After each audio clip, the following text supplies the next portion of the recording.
Hey, welcome to Tabletop Skirmish Games. I'm Lee, and in this video I'll be unboxing the War Cradle Scenics Super City Quantum Van. In the video I'll get this unboxed so you can have a really good look at everything that's included, then I'll build all the models that are in the pack, and then you can have a good idea about how this looks up against some 28mm models as well. Now this is designed to be compatible with the Marvel Crisis Protocol, and those models are a little bit bigger in scale, but I'm hoping this will work with 28. I'll do a comparison up against some miniatures so you can have a really good look. I paid £11 for this at Wayland Games. I'll put some links down below to Wayland and Element where you can save up to 20% on all your hobby products there. But I think for £11 to get a nice piece of scenery that's painted so you haven't got to worry about that. That's one thing I really like about these War Cradle Scenic models and kits. And as you'll see later on, everything you get in here, I think it's worth the money, and it's a nice little project to build as well. So you get the little leaflet here, which is just the cover. You'll notice there's no instructions, but you use the little scan code at the top there, the QR code. That will take you to the website where you can get the downloadable instructions, and then you're going to get 3 sheets of MDF in 3 colours. This really nice green colour, then the grey, and then you've got like the mustard yellow for the van itself. I've got to say these are made really well. Most of the pieces come out dead easy. The cutting is so fine, they just pop out. And some pieces you're not going to use, like this little door insert, but it's all left in there just to keep the integrity, I guess, of the pieces. So we'll get it all popped out later anyway, so you can have a really good look at everything. They recommend PVA glue, so any good strong PVA is going to be great for this. I like to use some wood glue though, and my favourite is the Gorilla wood glue. I find that this sets quite quickly, and by the time you leave it overnight as well, this is solid. That glue is as strong as the wood itself, so you get a really nice, secure fit in. And I wouldn't go with super glue. I found that it comes away over time. The more you use these things, it kind of snaps. So wood glue or a really strong, good quality PVA, maybe something like this one, then this is going to work really nicely. Because these kits have got a lot of parts, I like to use something that's going to set quite quickly, and this dries in 10 minutes, so much better than like a cheap PVA, which can take a lot longer. But the same with the wood glue, you know, you put it together, 10 minutes, it's kind of in place, obviously not set, but strong enough that you can move on to the next section at least.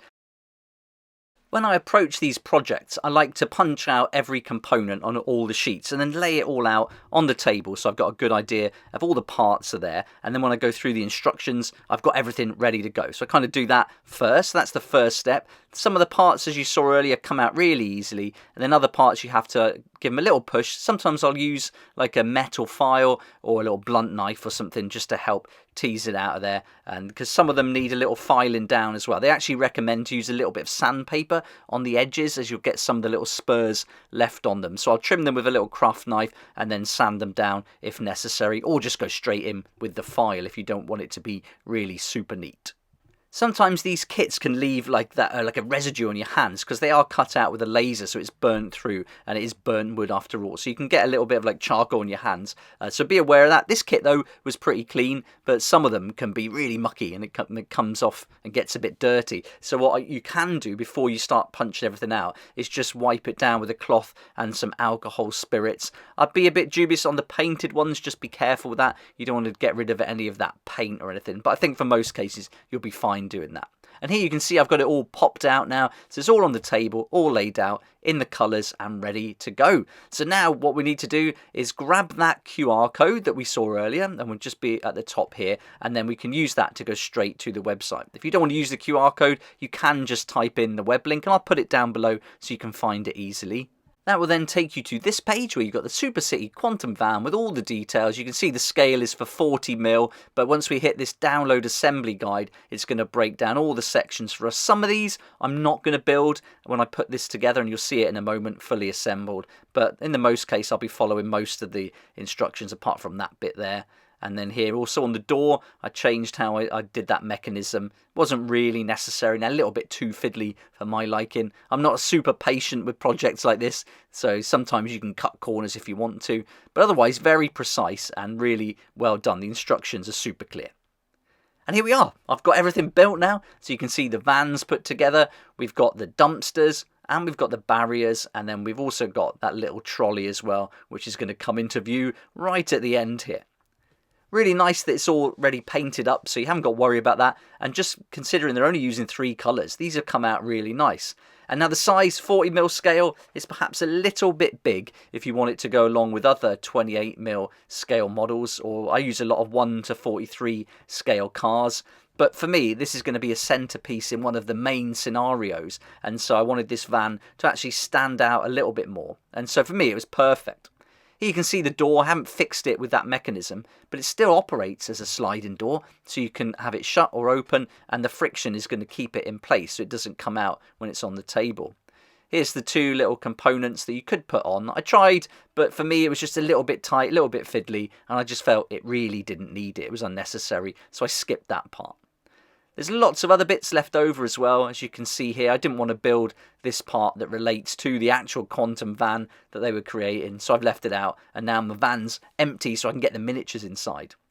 It's really cool because it says in the instructions and on the box when you get it that you only get 1 dumpster. But in fact, there's 2 included, so you can build 2 with this kit, which is really nice. And you can build this little trolley as well, so you can use that for different things, maybe some kind of heist, which will go along with some Anvil Industry miniatures that we'll see in a minute. And then also these barriers. You're going to get 5 barriers all together as well. So all these little bits of scatter terrain are really going to add to it. The dumpsters might be a little bit big again for 28mm scale, but maybe for some industrial or farm use, they'll be serving a good purpose there.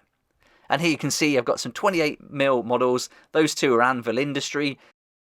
Here we've got the metal Roddy Rowdy Piper from Hayland Terrain, and I'll put links to all these in the description.